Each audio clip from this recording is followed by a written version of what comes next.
साथ में हूं आसिफ रशीद। बुलेटिन की शुरुआत बात सबसे पहले उधमपुर की करेंगे, जहां पर एक सड़क हादसा पेश आया है। सिक्योरिटी फोर्सेस की एक गाड़ी, फौज की एक गाड़ी जो कि सड़क हादसे का शिकार हुई है। उधमपुर में सड़क हादसा पेश आया है। 2 फौजी जवान जख्मी हुए हैं। नरसू नाले के करीब फौजी गाड़ी हादसे का शिकार हुई है। नेशनल हाईवे का करीब का इलाका, और 2 एहलकार जख्मी हुए हैं। दोनों को फौजी अस्पताल उधमपुर मुंतकिल किया गया है। नाजुक हालत बताई जा रही है उधमपुर जिले के अंदर, जहां पर नरसू नाला का इलाका, जम्मू श्रीनगर कौमी शाहराह के ज्यादा दूर ये इलाका नहीं पड़ता। यहां पर मामूल के मुताबिक फौज जिस तरीके से ड्यूटी अंजाम देती नजर आती है, गश्त करते एहलकार नजर आते हैं, और इसी तरफ ये गाड़ी बढ़ रही थी जब वो ड्राइवर के काबू से बाहर होकर पलट गई। 2 लोग जख्मी हुए हैं, 2 फोर्सेज के एहलकार जो जख्मी हुए हैं। दोनों की नाजुक हालत बताई जा रही है और इब्तदाई इलाज मुआवजे के लिए नाजुक हालत को देखते हुए दोनों को इस वक्त फौजी अस्पताल मुंतकिल कर दिया गया है। बड़ी खबर उधमपुर से हम आपको बता रहे हैं, सड़क हादसा हुआ है। फौज की गाड़ी सड़क हादसे का शिकार हुई है। 2 लोगों के जख्मी होने की इतलात मौसूल हुई हैं। 2 फौजी एहलकार जो राष्ट्रीय राइफल्स के एहलकार हैं, जख्मी होने के बाद दोनों को मजीद इलाज मुआवजे के लिए इस वक्त अस्पताल पहुंचा दिया गया है।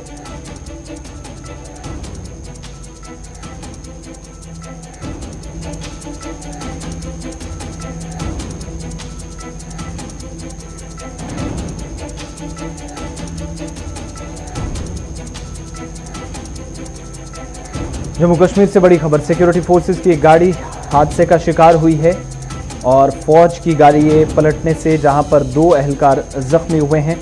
और आपको बताते चले, दोनों को इब्तदाई इलाज मुआवजे के लिए फौजी अस्पताल उधमपुर मुंतकिल कर दिया गया है। दोनों की हालत नाजुक बताई जा रही है।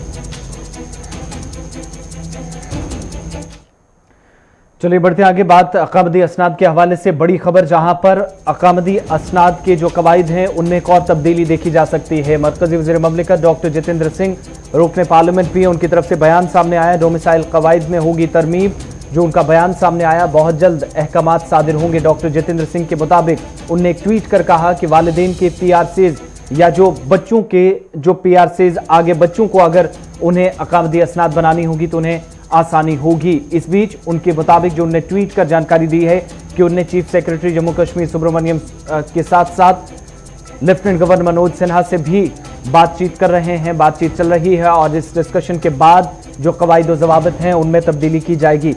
मरकजी वज़ीर ममलिकत डॉक्टर जितेंद्र सिंह ने कहा है कि जम्मू कश्मीर इंतजामिया ने डोमिसाइल सर्टिफिकेट के अजरा में आसानी के लिए कवायद में तरमीम करने पर बच्चों को डोमिसाइल यानी PRC असूली तौर पर इत्तफाक किया है, और कहा है कि इससे खास तौर पर वालिदैन में से किसी एक के मुस्तकबिल में जो उनके मुस्तकिल रिहायशी सनद है वो सर्टिफिकेट जारी करने में आसानी होगी। और जितेंद्र सिंह ने इस ट्वीट में ये कहा है कि जम्मू कश्मीर के लेफ्टिनेंट गवर्नर मनोज सिन्हा और चीफ सेक्रेटरी BVR सुब्रमण्यम से बातचीत चल रही है। डोमिसाइल सर्टिफिकेट के मामले में आसानी के लिए कवायद में तरमीम के लिए उसूल पर इत्तफाक किया गया है। जल्द ही बाज़ाब्ता अहकामात जारी कर दिए जाएंगे। साथ ही साथ ये भी कहा गया है कि जो सर्टिफिकेट बनाने वाले लोग होंगे, अकामदी असनाद बनाने होंगे, जो खवातीन हैं, एक खातून को सर्टिफिकेट जारी करना शामिल होगा जिसका आबाई इलाका जम्मू कश्मीर से बाहर है, लेकिन उसने PRC होल्डर से शादी की है, और जम्मू कश्मीर इंतजामिया ने असूली तौर पर ज़रूरी कवायद में तरमीम करने पर इत्तफाक किया, ताकि इस बात को यकीनी बनाया जा सके कि लोगों को डोमिसाइल सनद हासिल करने में परेशानी का सामना न करना पड़े। साथ ही मजीद ये कहा गया है कि हुकूमत ने अब तक मौसूल होने वाली 21,99,000 से जायद दरख्वास्तों पर 18,52,000 से जायद डोमिसाइल सर्टिफिकेट जारी किए हैं। और जम्मू कश्मीर इंतजामिया के आंकड़ों के मुताबिक जो ग्रांट ऑफ डोमिसाइल है सर्टिफिकेट यानी तरीकाकार है, कवायद 2020 को 18 मई को जिसको नोटिफाई किया गया था, और सरकारी मुलाजमीन समेत गैर मकामी लोगों को डोमिसाइल सर्टिफिकेट के लिए अंदराज करने की इजाज़त दी गई। तो नए जो अकामदी कानून है इसके मुताबिक जो गैर मुस्तकिल बाशिंदे हैं उनको, जिनके पास जम्मू कश्मीर में कम से कम 15 साल रिहाइश सबूत है और रिहायशी सबूत होने के साथ साथ वो डोमिसाइल सर्टिफिकेट के लिए अप्लाई कर सकते हैं और इस सर्टिफिकेट के लिए हकदार होंगे। आइन की दफ़ा 370 और 35A को कलअदम करार देने से कबल सिर्फ रियासत के बाशिंदगान को ही जमीन खरीदने और जम्मू कश्मीर में सरकारी मुलाजमतों के लिए दरख्वास्तें देनी होती।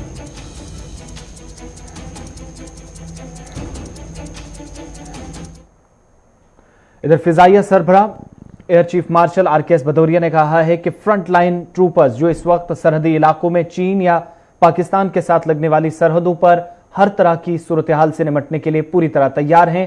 और इस दौरान एक वीडियो कॉन्फ्रेंस से जहां पर वो कुछ फॉरेन अफेयर्स के मामले और भारतीय फिजाइया के जो मौजूदा वक्त में तैयारी है उस हवाले से बातचीत कर रहे थे, जहां पर उन्होंने इन ख्यालात का इजहार किया है। The Indian Air Force will complete 88 years next month. And as we look back with an overwhelming sense of fulfillment on the role played by IAF in the past, while defending the nation's skies and in nation building, the men and women serving in the blues today, I must tell you, are acutely aware of the crucial need for indigenous R&D and manufacturing, and we'll hold your hand all the way through. The conference has been scheduled at a most opportune time.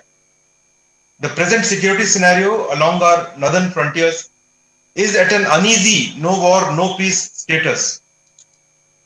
Our defense forces are prepared for any eventuality, as you are aware. IAF has responded with rapidity and resolve to counter any misadventure. And its air power will be a crucial enabler in our victory in any future conflict.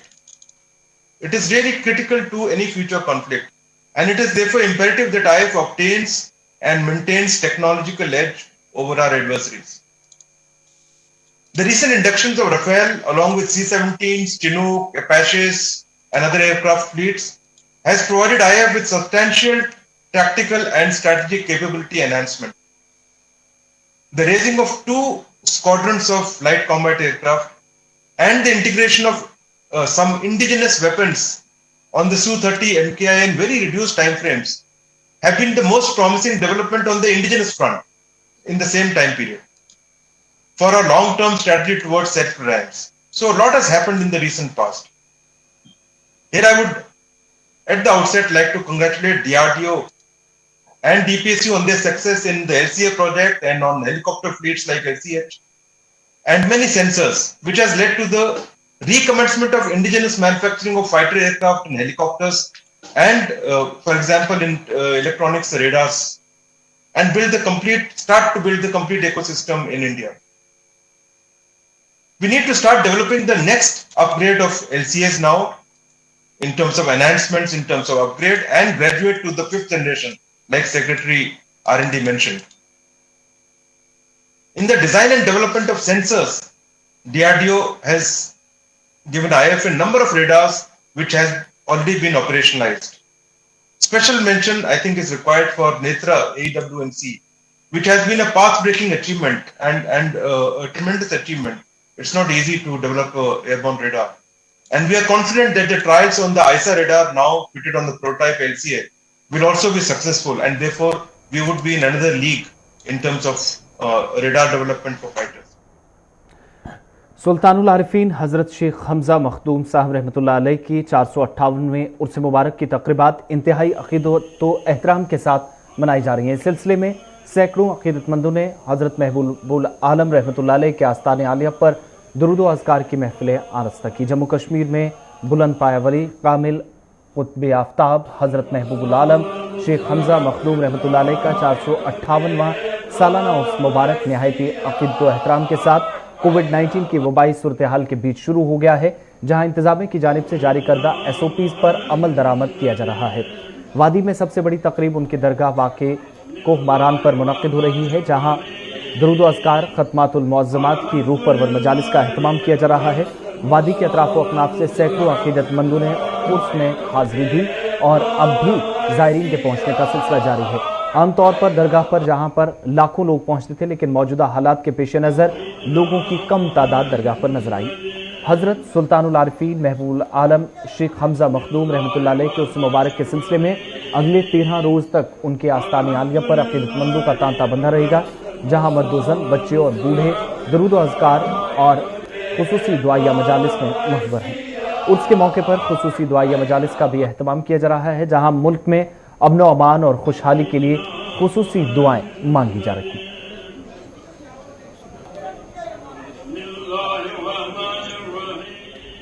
इस वक्त हम मखदूम साहब के दरबार में मौजूद हैं और यहाँ के ज़ायरीन का भी कुछ कहना है। इनका मानना है कि सरकार की तरफ से जिस तरीके से इंतजामात वगैरह किए गए हैं उसमें कुछ कमी पेशी है। क्या कहना चाहते हैं आप, क्या चाहते हैं आप? और यहाँ पर यहाँ जो आए थे खान साहब जी, उसने यहाँ का जायजा लिया, खत्म किस तरफ कब कहाँ।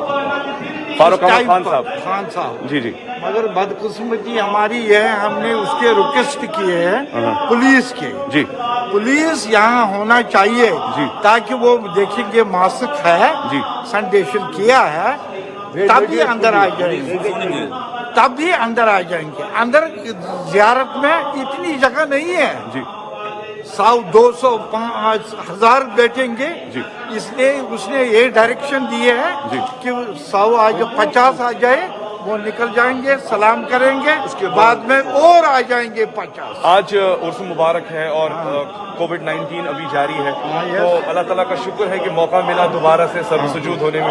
कितनी खुशी मसरत हो रही है आपको? बहुत खुशी है, बहुत खुशी है, बहुत खुशी है, मगर इसमें जो एहतियात की जरूरत है वो होनी चाहिए।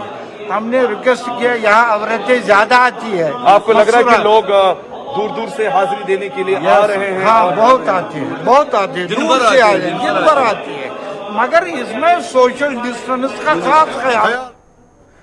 तो कोविड-19 की वबाई सूरत हाल के दौरान एक बार फिर आपको तस्वीरें बताते हैं कि उर्स मुबारक का सिलसिला शुरू हुआ। वादी कश्मीर में बुलंद पाए वली कामिल हजरत महबूबुल आलम शेख रहमतुल्लाह अलैह का उर्स मुबारक जो निहायती अकीदत व एहतराम के साथ मनाया जा रहा है। और आज हालांकि रिवायती अंदाज में जिस तरीके से एक बड़ी तकरीब यहाँ पर होती थी, लेकिन आलमी वबा कोविड ने इस तरह की इजाज़त नहीं दी और इस बार ये पहला उर्स होगा वादी कश्मीर के अंदर, जहाँ पर इंतजामिया की जानिब से जारी करदा SOPs पर अमल दरामद किया जा रहा है। और वादी में सबसे बड़ी तकरीब उनकी दरगाह वाक़े कोहमारान पर मुनक़िद हो रही है, जहाँ पर दरूद व अज़कार का सिलसिला जारी है।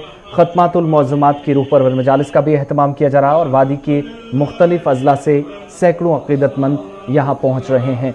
ये भी आपको बताते चलें कि आमतौर पर गुज़श्ता बरसों के मुकाबले, हालांकि कोविड-19 की वजह से आपको लोगों की कम तादाद, ज़ायरीन की बहुत कम तादाद आज गुज़श्ता बरसों के मुकाबले यहाँ नज़र आ रही है, लेकिन हज़रत सुल्तानुल आरिफीन महबूबुल आलम शेख हमज़ा मखदूम रहमतुल्लाह अलैह के उर्स मुबारक के सिलसिले में, जहाँ पर 13 रोज़ तक उनके आस्ताने आलिया पर अक़ीदतमंदों का तांता बंदा रहता था, लेकिन इस बार हालात वैसे नहीं है और पिछले बरसों के मुकाबले काफ़ी कम, लेकिन दरूद व अज़कार ख़त्मातुल मौज़ूमात का सिलसिला उसी तरीके से अक़ीदत व एहतराम के साथ मनाया जा रहा है। जम्मू कश्मीर में बिलखुसूस अमन व अमान कायम हो, जो सलामती सूरत हाल है वो भी देखी जा रही है और तमाम चीज़ों को मद्देनज़र रखते हुए खुसूसी दुआओं का एहतमाम किया जा रहा है। और इस बीच तबर्रुकात तकसीम करने का भी सिलसिला शुरू हुआ है।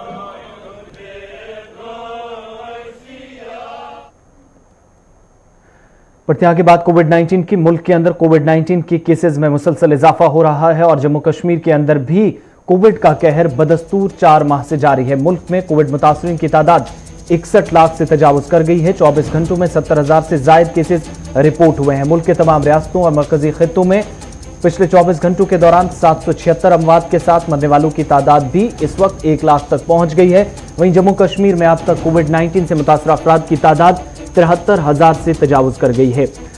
मुल्क के अंदर 24 घंटों के दौरान 84,000 से जायद मरीजों ने कोरोना को शिकस्त भी दी है, जिससे सेहतमंद होने वालों की तादाद 51 लाख के पार पहुंच गई है। और इस दौरान वायरस के तकरीबन 70,000 नए केसों के मुकाबले में कोरोना वायरस से शिफायाब होने वालों की तादाद भी ज्यादा होने से जो फाल केसेज हैं तकरीबन 15,000 की कमी आई है। मरकजी वजारत सेहत और खानदानी बहबूद की जानिब से आज सुबह जो ताज़ा तरीन आदाद-ओ-शुमार जारी किए गए हैं, उनके मुताबिक 24 घंटों के दौरान 84,877 मरीज सेहतियाब हुए हैं, जो कि अब तक के आज पॉजिटिव केसेस की तादाद से कहीं ज्यादा है। कोरोना से शिफायाब होने वालों की मजमूई तादाद मुल्क के अंदर 51,02,398 तक पहुंची है।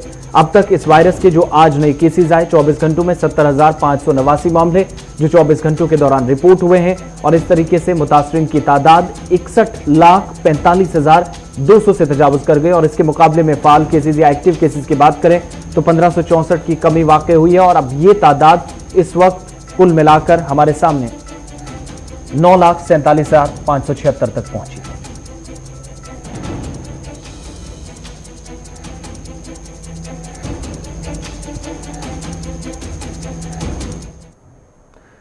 जम्मू सूबे के अंदर भी कोविड के सबसे ज्यादा केसेस सामने आ रहे हैं। जम्मू जिला भी इन दिनों सुर्खियों में है, जहां पर कोरोना वायरस की बढ़ती तादाद और महलूकीन की तादाद में इजाफे के बाद कई रोज से यहां पर गवर्नमेंट मेडिकल कॉलेज व अस्पताल सुर्खियों में है। नेशनल कॉन्फ्रेंस के सीनियर रहनुमा और साबिक रियासती वजीर देवेंद्र सिंह राणा ने इंतजामिया के दौरे और इकदामात महज एक दिखावा करार देते हुए मुतलका हुकाम की सख्त तनकीद की। इसमें कोई नहीं है कि आप कहेंगे कि एक दौरा हो गया, दूसरा दौरा हो गया। ये दौरे तो सिर्फ वो हो रहे हैं एक किस्म से वो पब्लिक डिस्प्ले के लिए हैं। मैं अभी उठता हूँ तो अभी जाके वहाँ मैं भी एक प्ले कार्ड लेके फोटो खिंचा लूंगा, उससे कुछ नहीं होगा। करना आखिर सरकार को पड़ेगा और आपको एक रोल अदा करना पड़ेगा। आप एक मेहनत से काम कर रहे हैं, लोगों की मीडिया जो है बहुत अच्छा रोल अदा कर रहा है कि कम से कम आप लोग बता रहे हैं और आप खासतौर पर आप बता रहे हैं कि क्या क्या वहाँ त्रुटियां हैं। उन त्रुटियों को उभारिए और सरकार को कहिए। ये महामारी के साथ जम्मू में एक मेडिकल इमरजेंसी है और इस मेडिकल इमरजेंसी को एड्रेस करना चाहिए और आपके पास पावर्स भी हैं, आपके पास पैसा भी है, आपके पास स्पेशल फंड्स हैं इस सब के लिए। तो अस्पताल नहीं हम चला पा रहे। आज 20-25 दिन से यही अब गुहार लगी, कभी ऑक्सीजन नहीं, अभी आप कह रहे हैं वेंटिलेटर नहीं, कभी डॉक्टर नहीं, कभी पैरामेडिक नहीं, तो कैसे चलेगा?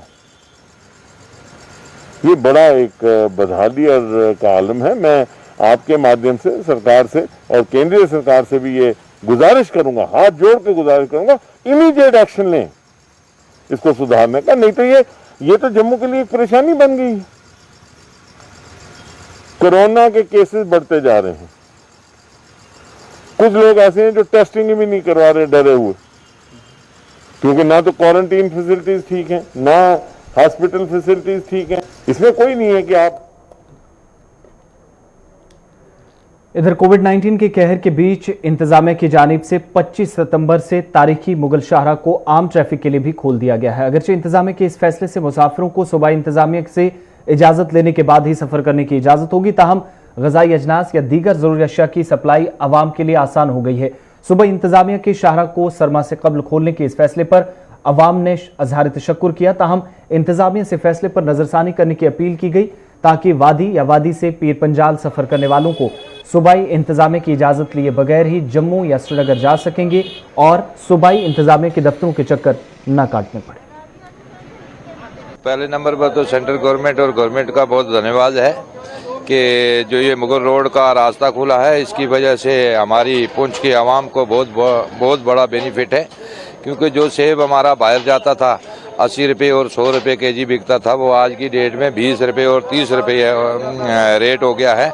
तो हमारे जो दूर दराज के बच्चे या परिवार है उनके लिए एक बहुत बड़ा बेनिफिट हुआ है कि ताकि ये जितना से जितना सेब अगर बाई चांस पुंछ की तरफ आ रहा है तो हम सस्ते रेट में हम जो है इसको इस्तेमाल कर रहे हैं।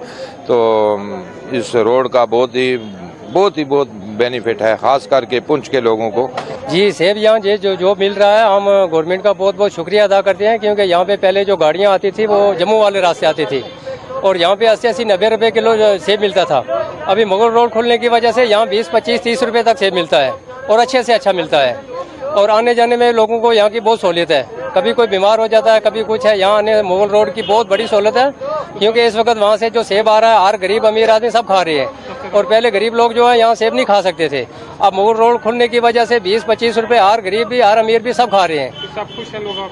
जी हम बिल्कुल खुश हैं और गवर्नमेंट का शुक्रिया अदा करते हैं रोड खोलने में और हमें आइंदा भी उम्मीद है कि ऐसी फैसिलिटी हम सब लोगों को मिलेगी, हर अमीर गरीब जिससे फ़ायदा उठा सके। हम गवर्नमेंट का शुक्रिया अदा करते हैं जो उन्होंने मुगल रोड खोली है। इससे जो है यहाँ पर जो सेब है वो जम्मू के मुकाबले से जो आता है सेब वो बड़ा महंगा था, वो 100 रुपये किलो 90 रुपये किलो था। तो जो मुगल रोड खुलने से सेब के दाम है वो सस्ते हो गए हैं, 25 रुपये 30 रुपये किलो सेब यहाँ मिल जाता है। जो गरीब से गरीब आदमी भी है और वो इसको परचेज़ कर सकता है, तो ये बहुत अच्छा हुआ।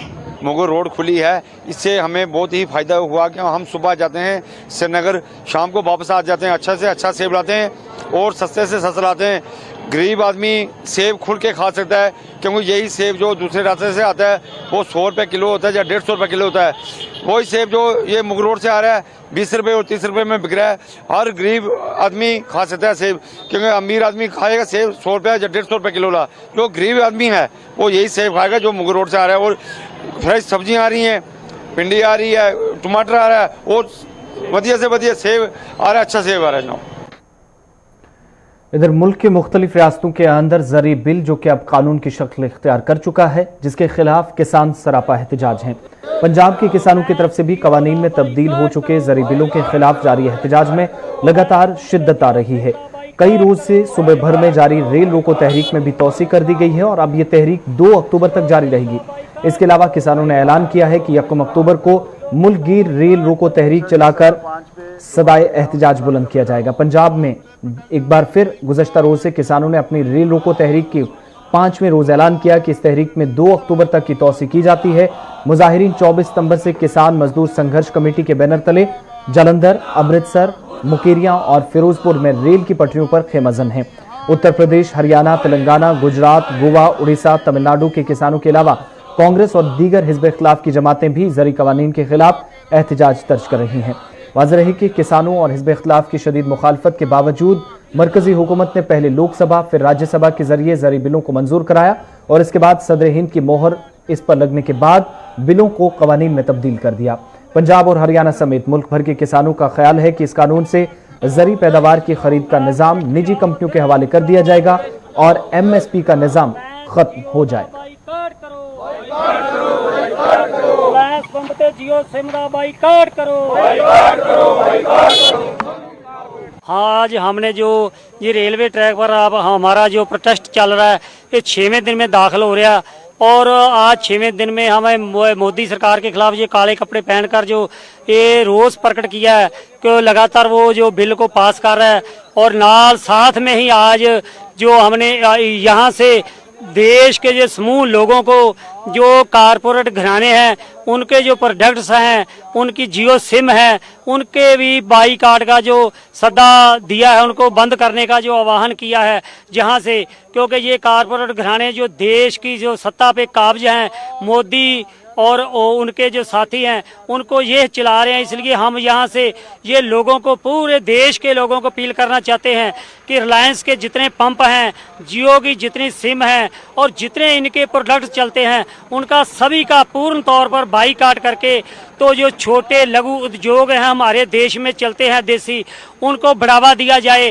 ताकि हमारे देश की जो खेती और छोटे उद्योग प्रफुल्लित हो और बड़े बड़े ये लोग हैं जो देश को लूट लूट कर खा रहे हैं इनका पूर्ण तौर पर बाईकाट किया जाए ताकि हमारे देश में कारपोरेट को जो काबिज होने से रोका जा सके। हम मोदी सरकार को भी ये बताना चाहते हैं कि आज ये हम ये जो रोष प्रकट किया बिल्कुल ये कारपोरेट घरानों के खिलाफ किया और मोदी सरकार के भी खिलाफ किया, जो वो ऑर्डिनेंस उनको पूर्ण तौर पर रद्द करके ते हमारे देश की जो खेती जो उनको बचाना चाहिए। ਅੰਮ੍ਰਿਤਸਰ ਦਿੱਲੀ ਰੇਲਵੇ ਟਰੈਕ ਦੇ 24 ਤਰੀਕ ਤੋਂ ਧਰਨਾ ਲਗਾ ਕੇ 6ਵੇਂ ਦਿਨ 'ਚ ਸ਼ਾਮਲ ਹੁੰਦੇ ਅਸੀਂ ਅੱਜ ਕਾਲਾ ਦਿਵਸ ਮਨਾ ਰਹੇ ਹਾਂ ਤੇ ਔਰ ਅਸੀਂ ਬਾਕੀ ਪੰਜਾਬ ਔਰ ਦੇਸ਼ ਵਾਸੀਆਂ ਨੂੰ ਅਪੀਲ ਕਰਦੇ ਹਾਂ ਕਿ ਜੀਓ ਦੀਆਂ ਸਿਮਾਂ ਰਿਲਾਇੰਸ ਦੇ ਜਿੰਨੇ ਵੀ ਵਿਦੇਸ਼ੀ ਪ੍ਰੋਡਕਟ ਆ ਇਹਨਾਂ ਦਾ ਬਾਈਕਾਟ ਕਰੋ ਤੇ ਵੱਧ ਤੋਂ ਵੱਧ ਜਥੇਬੰਦੀਆਂ ਨਾਲ ਇਕੱਠ ਹੋ ਕੇ ਸਾਥ ਦਿਓ, ਕਿਉਂਕਿ ਇਹਨਾਂ ਦਾ ਜੋ ਬਾਈਕਾਟ ਇਹਨਾਂ ਦਾ ਇਸ ਕਰਕੇ ਕਰਨਾ ਕਿ ਜੋ विदेशी कंपनियां ने बड़े कारपोरेट घराने ने सन लुट रहे हैं, इसलिए किसान मजदूर को इन्हों को खतरा है।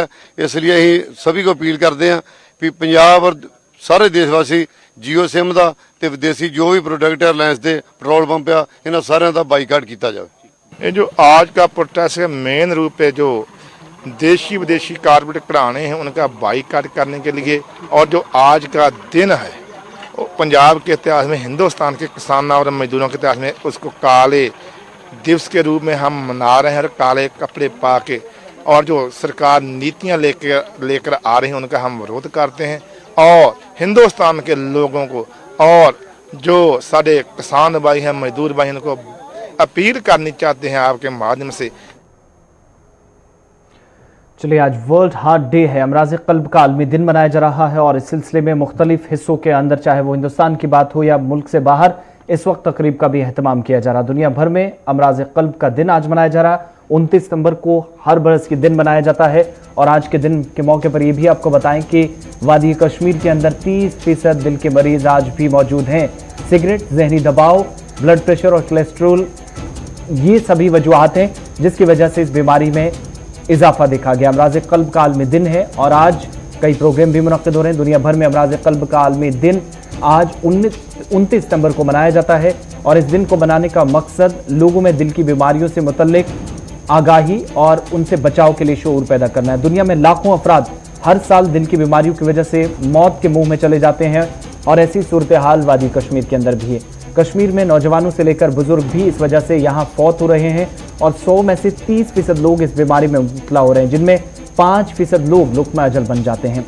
मुआलिजीन के मुताबिक ये बीमारी सिगरेट का इस्तेमाल और खून में कोलेस्ट्रोल, बेरोजगारी, जहनी दबाव की वजह से बढ़ जाती है और वादी भर में दिल की बीमारी से बचने के लिए तदाबीर और बेहतरीन इलाज के बारे में मालूमात का ना होना भी बहुत से मसाइल पैदा कर रहा है। हर दिन किसी न किसी जगह से इतला मिलती है कि हरकत क़ल्ब बंद होने से मौतें हो रही हैं और हरकत क़ल्ब बंद होने की बीमारी इस वक्त एक बड़ी जानलेवा बीमारी के तौर पर जम्मू कश्मीर के अंदर भी उभर कर सामने आई है और अवामी बेदारी और शऊर पैदा करने के लिए आज भी इंतजामिया की जानिब से या मुतल्लिका हुकाम की जानिब से, मेडिकल हेल्थ महकमे की जानिब से मुख्तलिफ मकामात पर तकरीबात का इनेकाद अमल में लाया जाता है ताकि लोगों को दिल की बीमारियों के मुतल्लिक आगाह और सेहतमंद जिंदगी गुजारने के मुतल्लिक बेदार किया जा सके।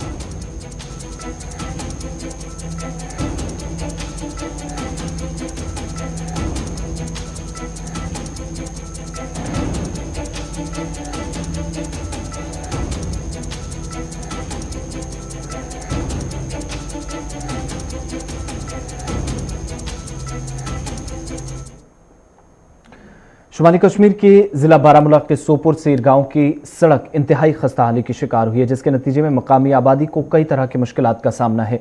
मकामी लोगों ने सरकार से मुतालबा किया कि सड़क की फौरी तौर तामीर या मुरम्मत की जाए। बसूरत दीगर इलाके की आबादी सड़कों पर निकलने के लिए मजबूर होगी। गाँव की अहम राब्ता सड़क इंतहाई खस्ता हाल हो चुकी है। मकामी लोगों ने यह भी बताया कि अगरचे आज तक उन्होंने इस हवाले से कई बार मुतल्लिका हुकाम को मुतल्ला किया, ताहाल कोई भी कार्रवाई अमल में लाई गई। उनके मुताबिक सड़क के खस्ताहाली के बायस मकामी लोगों को इस वक्त वबाई सूरत हाल में भी कई तरह के मसाइल का सामना है। बारस मज वो पतम 20 वरी गए 25 वरी करीब करीब वन कि करो यह रोड ठीक, मगर जह आव यह हमेशा नजरअंदाज कर तो दपान यह गो जल्द पे बचन हूं यप स्कूल बाकी चीज ये बना पकुन पे सुबह ट्रैफिक। चलिए, दिल्ली से बड़ी खबर आ रही है जहां पर अदालत उज़्मा के आज जम्मू कश्मीर का एक और मामला पहुंचा था। साबिक वज़ीर आला और पहली खातून वज़ीर आला जम्मू कश्मीर की महबूबा मुफ्ती का मामला अदालत में था। इल्तिजा मुफ्ती की अर्जी पर सुप्रीम कोर्ट में समाअत हुई है और अगली डेट भी तय कर दी गई है। सुप्रीम कोर्ट ने हुकाम के सामने दरख्वास्त पेश करने की हिदायत दी और महबूबा मुफ्ती के PSA पर सुप्रीम कोर्ट ने सवाल पूछा है। 15 अक्टूबर को अगली समाअत होगी।